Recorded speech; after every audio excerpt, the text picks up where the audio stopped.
I just picked good people with good interviews, and you were one of them that was related to the topic. I will repeat Paul's one on another show when I have to do repeats.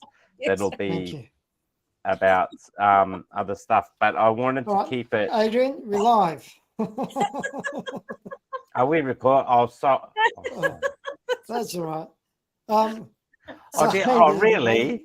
Yeah, everyone's listening. You could have told me. I didn't even see that. Yeah, no, that's okay. So welcome everybody. We go now everyone knows my secret. Yeah, I know. So anybody that ever goes to centralcoastradio.com, is it .com? Oh no, and don't make it worse.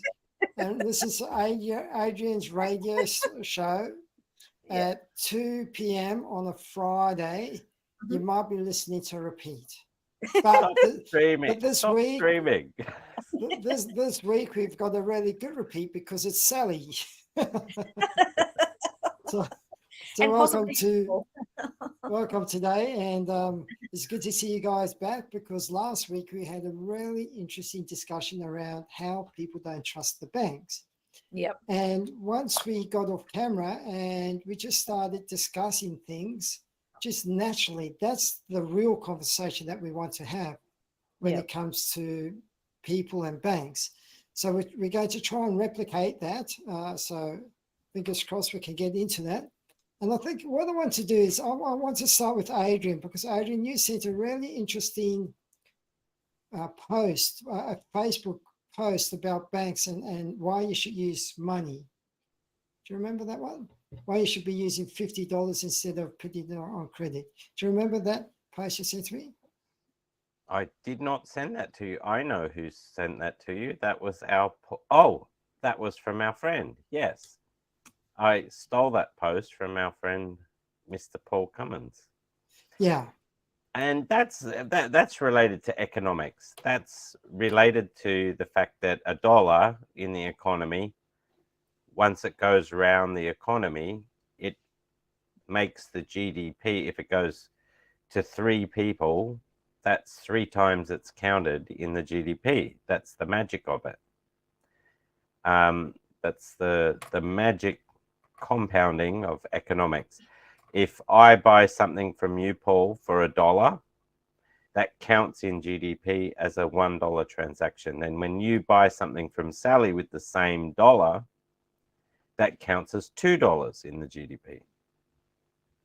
And the more times that dollar circulates in the economy and gets counted, that's how you increase GDP. Now, it also works with exports, and that becomes GNP, which is national productivity. And what the post was saying is that if you have taxes removed from that and bank fees with those transactions, it devalues not only what people get in their hands, but it also devalues the economy. Because once those fees are removed, they go to the bank, which is owned offshore. So the country is not even keeping the money from that fee. What I felt most interesting about that, and when you were talking about the fees of the banks in that post, and the post they were saying that every time you put it on the credit card, the bank charges a fee. And to me, the most interesting thing was, well, now we've got $1 in circulation, but we've got $1 and the fee of, I don't know what you call it. Let's say it's 3%. We've got $1 and 3% of GDP, if you want to call it that. But we've only got $1 of real currency. So how do we pay off that extra 3%? And I think that's the problem we're having with money and currency, is that it's one of those things that is not, there's only so much money, but there's so much other fake money that's not there. Look, Sally, let's try and get into the conversation we were having last time. Yeah, so Yeah. So what And- happened? Yeah, go on. Sorry. No, you go. You've Yeah. So I was saying what happened last week was I got a bit overwhelmed with the detail of everything. I was doing it from, a normal person's point of view, the person next door, of just going, I had no idea that, how everything had started from, from the barter into money and whatever. But then we started having the discussion of, with this increase in fees and now with interest rates going up, the cost of living crisis, if you, whatever you want to call it, but it's just tighter for the average person just to get through the week, to pay for the bills, to put food on the table. And then we started this conversation about, we're living in a society that's just becoming, so expensive, and do we really need it? And Adrian really started it off about with housing, and then do we need the big houses? The Great Australian Dream was to have, the quarter-acre block, and times are changing, and I think our mindset needs to shift as well. Do we really need this old school stuff? Like, do we need the big houses where you're slogging your guts out, you're trying to put your kids through private school, there's no quality of life in a lot of the time, you really stretch to the end? And I think this is what the conversation was. Do we need to review our, go back to our values, what's important? Because it's, with everything that's going on, trying to survive is becoming harder and harder when you're maintaining what you used to have. So now that interest rates are going up and the mortgage repayments are, a lot more for a lot of people, it begs the question, do I need what I really have at the moment? Do I need this big house? Is it really important? Do I need to be paying for this or paying for that? Is that car really, really important at the end of the day? And it's coming back to what is important. I think that's what we were talking about, Adrian. Do you think that's what it was? We can certainly talk about it now because you've inspired me. And what I said is that I've noticed a change in people in the last couple of months, that they're really afraid to go out and do things. I think we were talking about, like, if you invite someone to a birthday party, that is a kid's birthday party, that's putting pressure potentially on a family or families, because they might not have the money for even the smallest present or gift, or symbol gift or whatever that they're going to bring to there. Plus maybe it costs them petrol to get there. That's it. Like, people are looking at petrol now. They're, unnecessary travel, petrol. But I think I might have said this last week, and it might have been when we turned off the streaming, is that, even discussing with my mother, who said to me, you're renting, that's bad, that's dead money, and you're always better to buy. And I disagreed with her. And for the first time in many years, she didn't agree with me, but she actually understood my point, was that people who have a mortgage and pay it off are quite often paying more than double the price of the purchase. And when you divide that by the number of years they've lived in it or used it or received an income from it, it's still not justified when you take into account the amount of hours they've lost in servicing that mortgage. So the upkeep of the properties, the rental property, if they're not getting top dollar rent for it, say 20 years ago, maybe they would in the last 10 years. But still go back to the basic thing. If you don't have to look very far on the internet to see a comparison with very clear financials, that it is not always cost effective to own the premises you're living in. And I have a different reason to most people in my family, in that I'm the eldest. I have to take care of different sets of parents that are aging. I can't afford to put down roots in one place. So I need the flexibility of renting so that I can move on very short notice to be with whoever needs care. If I put down roots and said we didn't want to move, I would be like the rest of my family who have never moved and have never moved to be closer to someone they're taking care of. In fact, some of them have moved further away from those people that they need to take care of. And that is, for a lot of families, and it's an Australian culture thing, because we're not 3-tier living often with our families. It's 1 tier and everyone's separated. But you look at what's happening with millennials, they want the experience of being part of a 3-tier family. That is grandparents, parents and kids together, if not in the same dwelling, certainly in very close neighborly proximity. And you can't do that and achieve that if everyone's not willing to move. And Australians, once they've got that mortgage, they do not want to move for a long time. And yet the irony is, the first thing they do is spend more time away from it, going on holidays, because they don't actually want to be there, because it becomes a depressing place that just reminds them of the financial obligations they have.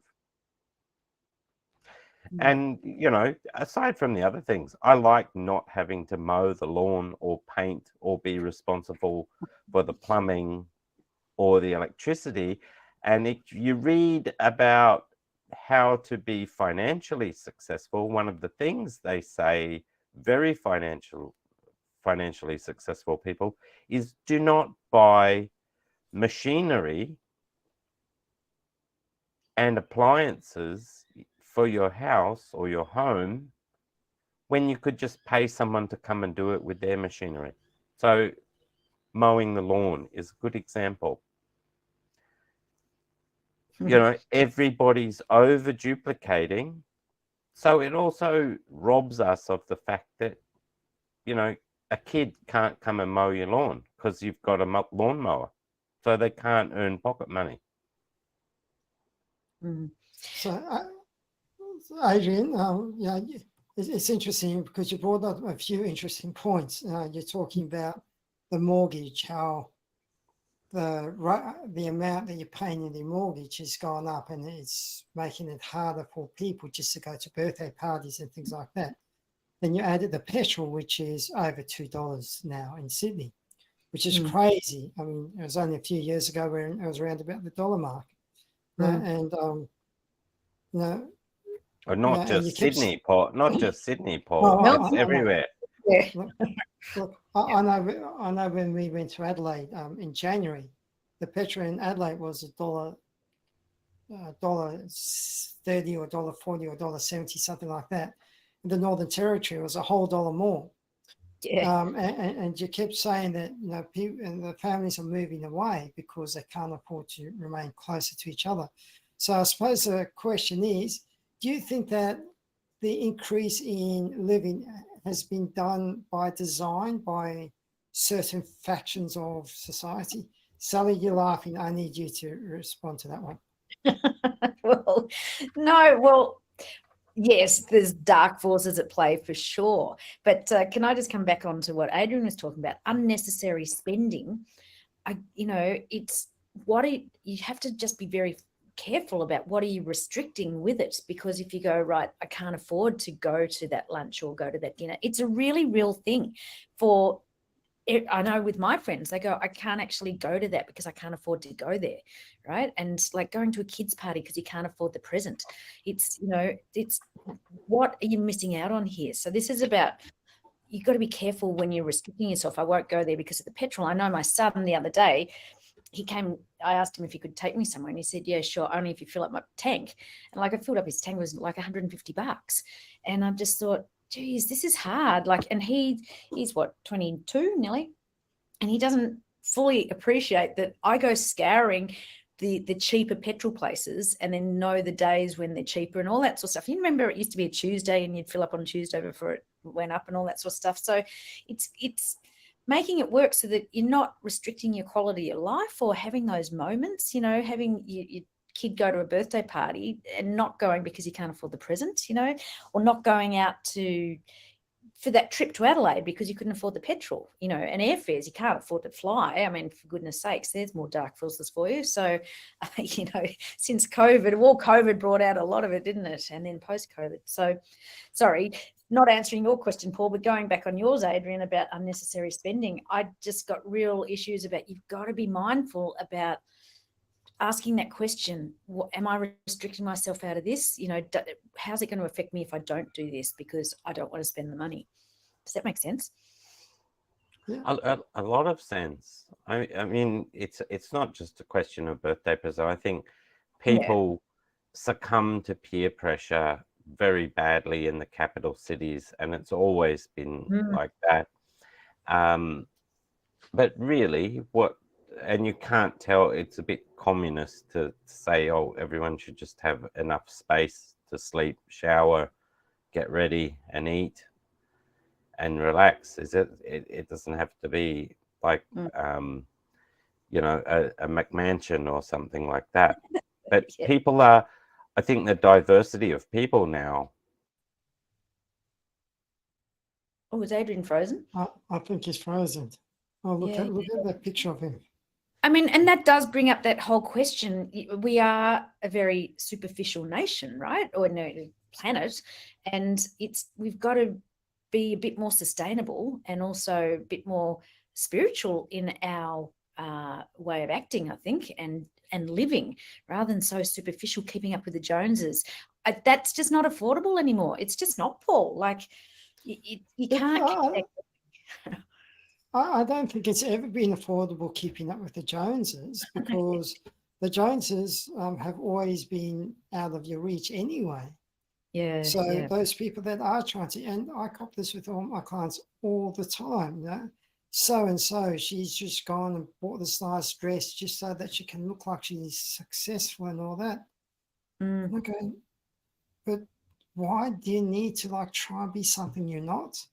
And that's actually been around for a long time. And we'll probably never stamp that out because, I don't know, egos, I suppose. But yeah. Well, an interesting point you bring up there. So you look at a lot of, I know through the private school system where my kids have been from primary right through, right? And I see a lot of the superficiality, and a lot of the women in particular, only because I've hung out with them, they're dressing to impress other women. Right? They're not dressing to impress themselves, it's to impress other people. So keeping up with the Joneses is to impress other people, right? Yeah. And not even for the men. When you peel it back, it's to impress other women, because really a lot of the guys don't give a shit at the end of the day, but the chicks do, because we can be so bitchy and so judgy and so superficial when we get caught up in that. Why are we doing it, world? Trying to impress each other. And he's back. He's back. But it's funny you say that women do it for women. And I remember when I first started dating my wife, and we went out to a nightclub, and another girl walked in, and my wife's going, oh, she's such a show, blah, blah, blah. And then she turned around, she said something very interesting to me. She said that in the when a woman goes to a nightclub, they actually rank themselves where they should be in a hierarchy. Is that something true or not? Kind of. There's this unwritten rule. This must be amongst the pheromones, right? Where you got the top dog. Have you ever watched Wentworth or Cell Block H?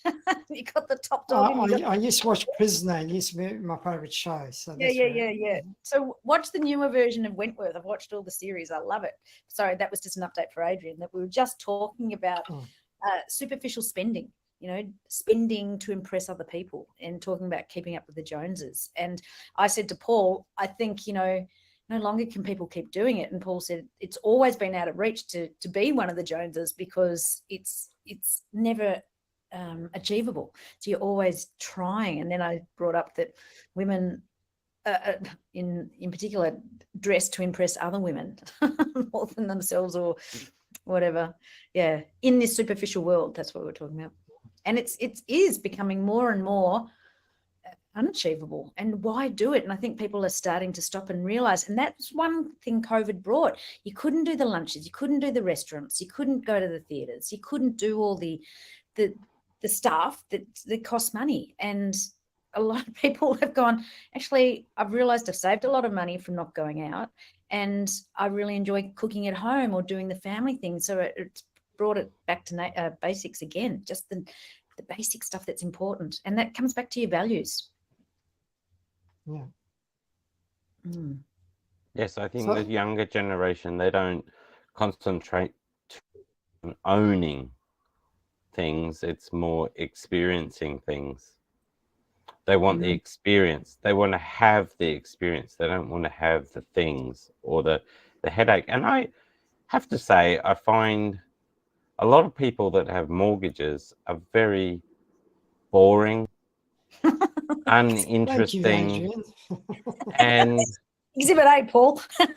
and you know they're not very happy because they have an immense financial sword of Damocles hanging over their head, that if they take a step in the wrong direction, and that's worse than having a boss. You know, the banks being bad, I've known that since I was like a late teenager and started my first job in a supermarket.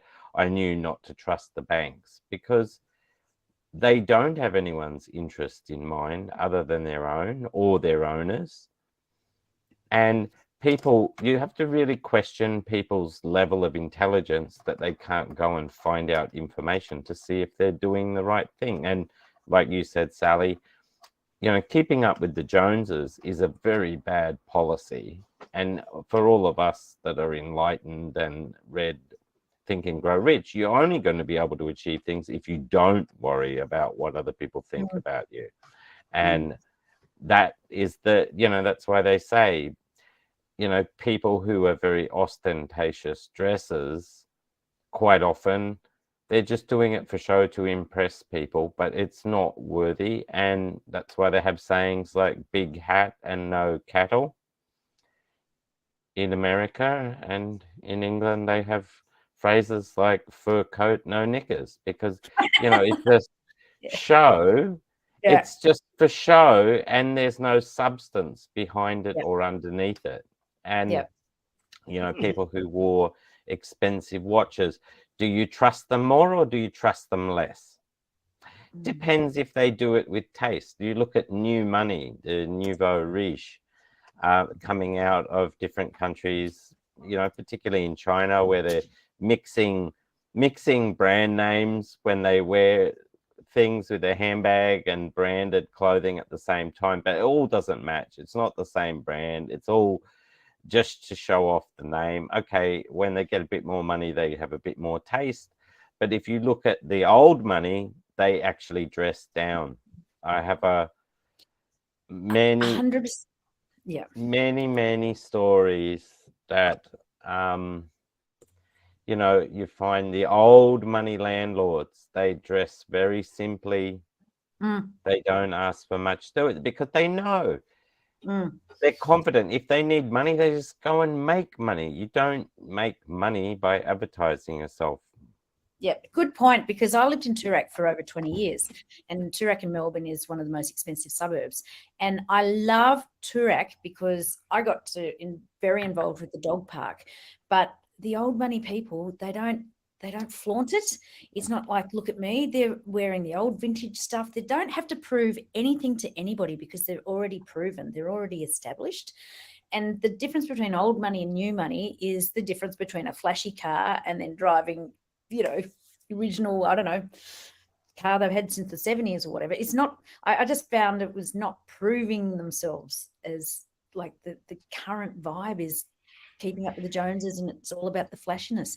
I thought that was a really good point that you said about young people wanting to have the experience rather than having the things. So it's not about, you know, having the tangible, whatever. It's the memories. It's the experience. It's and which is very much what you did, Paul, with your bucket list last year.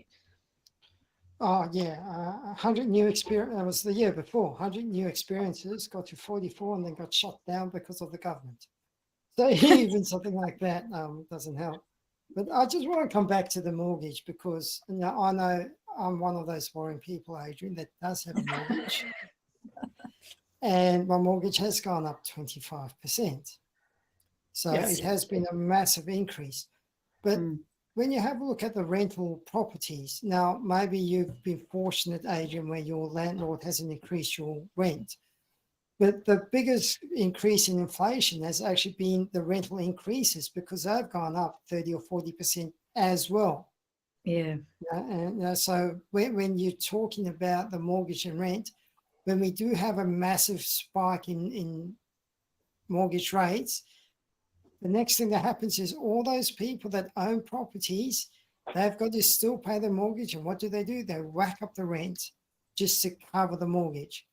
Mm. So, and the other thing about, and I know that if you listen to Robert Kiyosaki, he says your house is not an asset because his definition of an asset is putting money in your pocket. But at the end of the day, if you spend 30 years paying off a house, in 30 years' time, you have that house that you can sell. If you spend 30 years paying rent, you've got nothing to show for it after 30 years.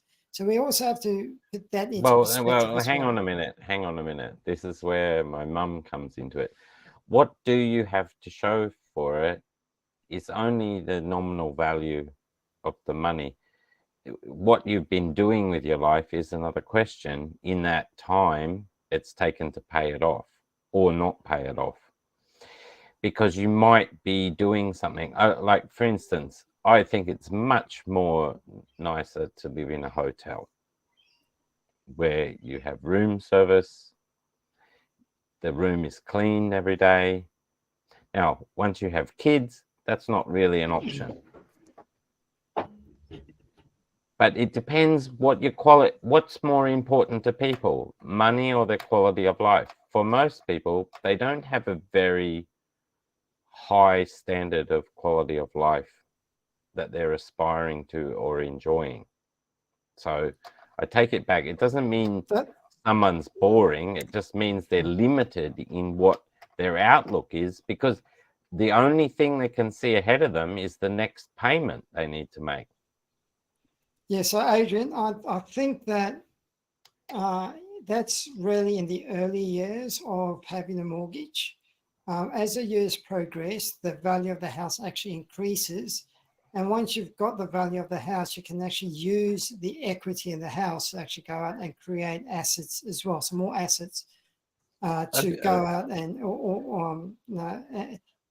and then. Of course you can. And but if you look at the younger mortgage owners who've done it to keep up with the Joneses, to live where their friends live, and they've put themselves in that financial vulnerability, you have to question, that's where they call them sheeple. They're following the crowd. And do you getting a mortgage is not following the crowd. You're a financial advisor, so you're doing it with that intent, and you've put down roots. I still want to remain mobile. I don't want to feel tied down, and I have other aspirations than coming home to the same place every day. That doesn't excite me. Coming back to a different place every night excites me. I think it's a good point. I just think times are changing, like people, it's not just a given that you go and buy a house these days. I was talking to my daughter last night, and now she's 19, and we were talking about, she said, Mum, you couldn't get anything under $1 million for, in the areas that they'd want. And she said, it's almost impossible. And then it's the same thing with kids. A lot of people now are saying not choosing to have children, not just economically, but it used to be you're going out with someone when you're getting married. Then when you're married, when are you getting, get your house, and then when you're having kids. It's not that standard progression anymore. People are actually making choices and not following the old traditional lines of expectations, I suppose. So I think there's just people have choices, and it's it's okay to have those without the judgment anymore. It's more acceptable. I mean, it's just like, I know I never changed my name. And back then when I had kids, it was unheard of, you know, to have a kid with a different name to your surname. But now it's, you know, most people don't swap names, I don't think. So, you know, times are changing. And I think the whole concept of, do I want to have, in some ways, such a big debt to my name when I don't know where I'm going to be, I want to travel, you know, all that sort of stuff. And I think your point is very valid, as we have an aging generation, being near your parents and being able to care for them, because there's such a lack of housing and the cost of retirement villages and all that sort of stuff, and encouraging people to stay at home. So there's lots of merit to be for renting as well as for having, as Paul made out, for paying off a mortgage over time. But I think times are really changing because of the cost of living and the cost of mortgages and the cost of housing, and that flexibility that you're talking about, Adrian. Yeah, I think. Sorry, it's half an hour. Wow. Maybe we can come back to this and discuss this a little bit later. But I agree with both of you. I mean, I love the fact that Adrian the reason why he hasn't gone and got a mortgage is because he wants that flexibility, and that's a choice in life. And that's what we all want, is a choice in life. And for me, the reason why I got a house was because I was going to have kids. I wanted the roots for my children. So, you know, and Adrian's got young kids as well. Your kids are And I have moved them as well. But I haven't moved them the same way as if I was in the armed forces and moved them every 3 years. But in fact, my eldest son has moved school every 3 years since he was born, practically. But the benefit of doing that has meant we've been close to the people who matter, and we've been closer to them than anybody else. And that's a different life experience. They're learning how to take care of their older generation. We're not doing it to train them to look after us. We're doing it because that's something I want them to experience, and I want to experience that as well. People are not brave to make life choices quite often. It's a very difficult thing to do. All right. You know, I think with that we'll have to leave it because we can always discuss this next week. We can continue this next week. We'll come back next week. We'll continue it because I love the fact that we have different opinions, and that's really what this is all about. So thank you guys for your time. Can I just add also, as the last bit, it comes back to the app that we did, the game that we played on the app, because we all had choices, and each day we had like $1,000, 2,000, whatever, and we chose to spend it in different ways. So it would be interesting to say, allocate each of us $1 million. How would we spend that? You know, would you buy a house, Adrian, if you had $1 million? There you go. Well, how about Probably we do that? not. How about we do that? If you won $1 million in lotto, what would you do? And we'll discuss this next week. Perfect. Hey, bring it on. Okay, good idea. Well,